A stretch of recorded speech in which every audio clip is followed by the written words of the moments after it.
Let's see, 8:12 here, and we got Chris Jadick with us right now, the Director of Communications for TBARTA.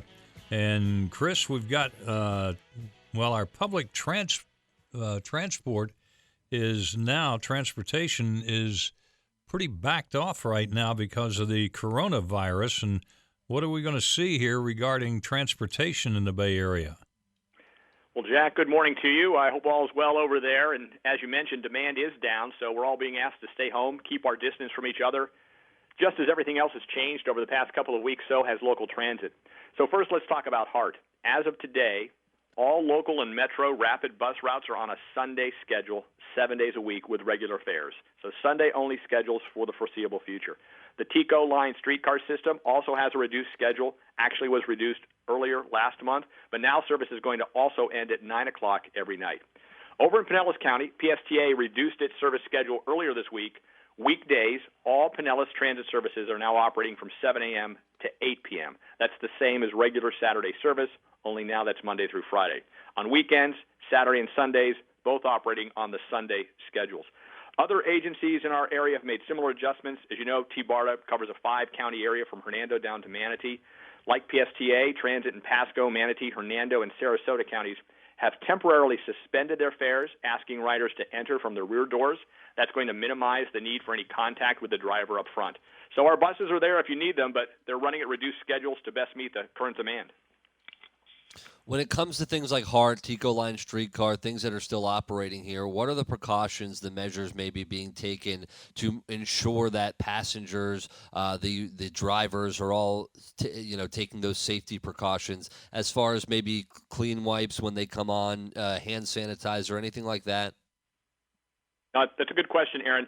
Each agency has instituted additional cleaning and sanitation service. So HART, for instance, fleet custodians and service lane attendants are more frequently sanitizing the fleet.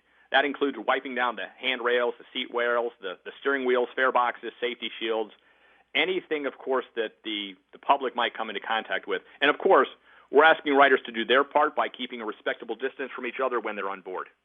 Yeah, I think I saw somewhere where people who are taking the buses are coming in the back so they can kind of stay away from the drivers and everything to try to keep them from the COVID-19 happening to them.